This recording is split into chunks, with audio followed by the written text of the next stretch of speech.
Good. So what are we going to look at now? We're going to look at some airplanes. Okay. There was a fellow in Roanoke, Virginia, who had been raised in the Covington-Clifton Forge area, who went to war in World War II as part of a squadron, the 357th Fighter Group. They trained in Bell Airacobras in Nevada and out west, like the one hanging on the wall there. Airacobra. Okay. The Airacobra was quite an airplane. They lost a lot of people in training accidents.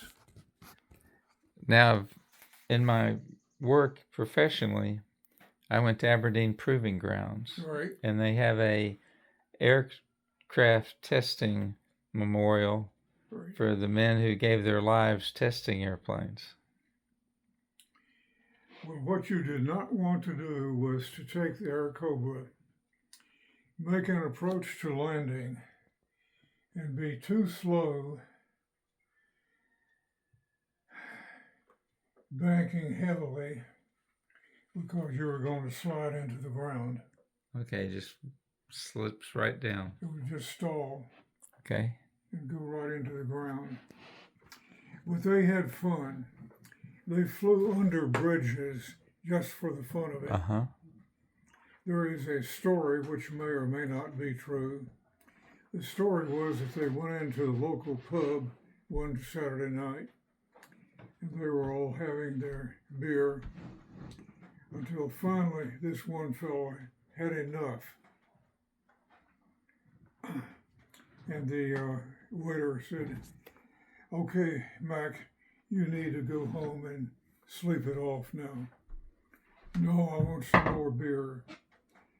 "Well, you're not going to get any more beer." "I want some more beer." "You're not going to get it." "Okay, I will see you tomorrow." He goes back to the barracks.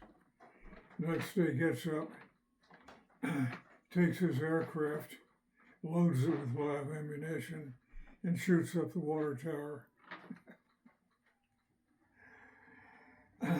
Most of those kids were 20, 21, maybe 22 years old. Would you trust your son with a multi-million-dollar aircraft? Wow. Well, at any rate, our local hero is named Bill Overstreet. Okay. Now, this is a picture of Bill in later years, right here. Okay. W.B. Overstreet Jr.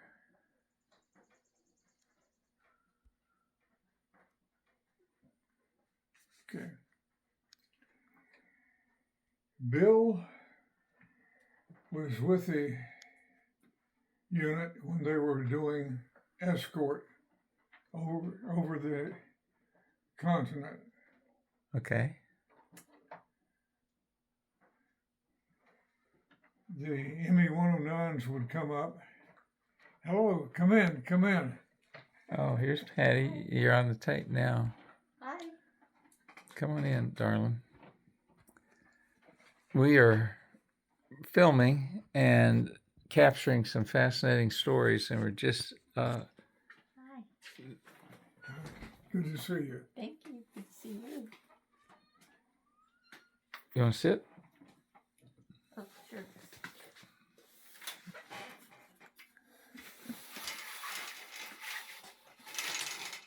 First went to their target. The Messerschmitts were sent up to intercept the bombers. The Mustangs fought off the Messerschmitts. Bill got a burst in on one of the ME-109s, but it did not bring it down. So the wounded ME-109 went down to the deck, flew across Paris, where there was lots of AAA anti-aircraft, hoping that that would take care of the Mustang. Well, it didn't. So the German pilot decided, I'm going to shake him off. I'm going to fly beneath the Eiffel Tower. He did. Bill followed underneath the Eiffel Tower. And there is a drawing up there, not a photograph, a drawing of what that might have looked like. And as soon as they got out from under the tower, the German pulled up. Bill pulled up more sharply, shot him down right there over the streets of Paris. Wow. What a story. Bill's gravesite is over in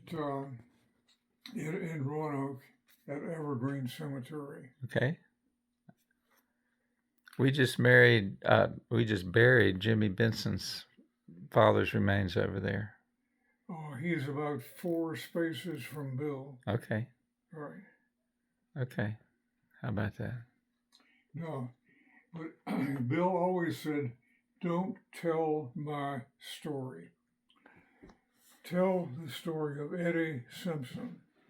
Okay. So what is the story of Eddie Simpson? Eddie Simpson was another pilot from that 357th Fighter Group. Unfortunately, on the 10th of August, 1944, Eddie and another P-51 collided in midair. The other one exploded. Eddie got out, parachuted down, and they were over the Orléans Forest, which was the largest, heaviest forest in France. Well, the French resistance workers, they were called the Maquis,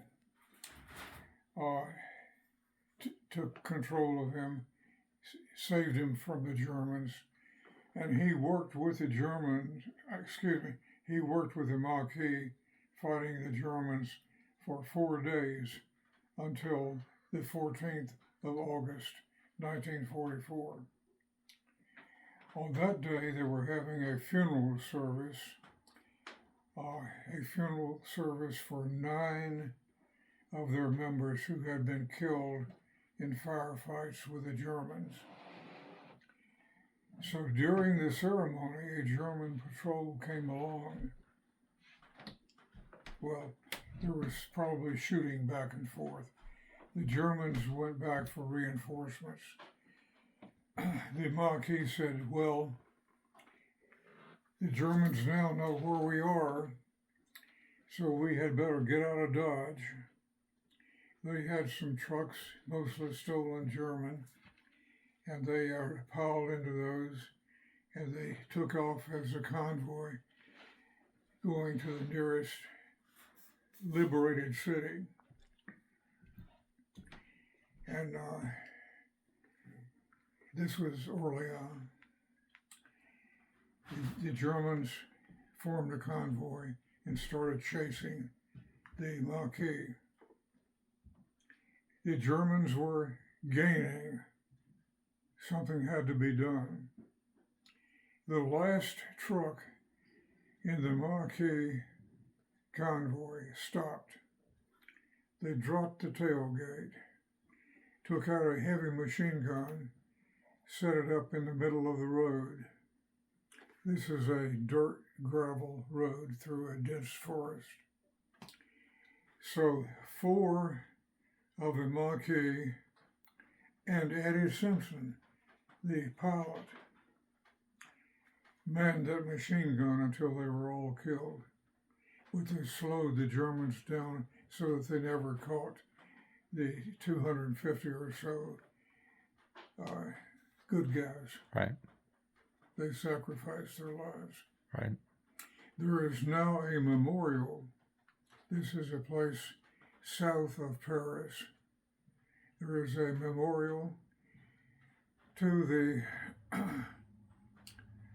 heroes who fell for the area, for the war area.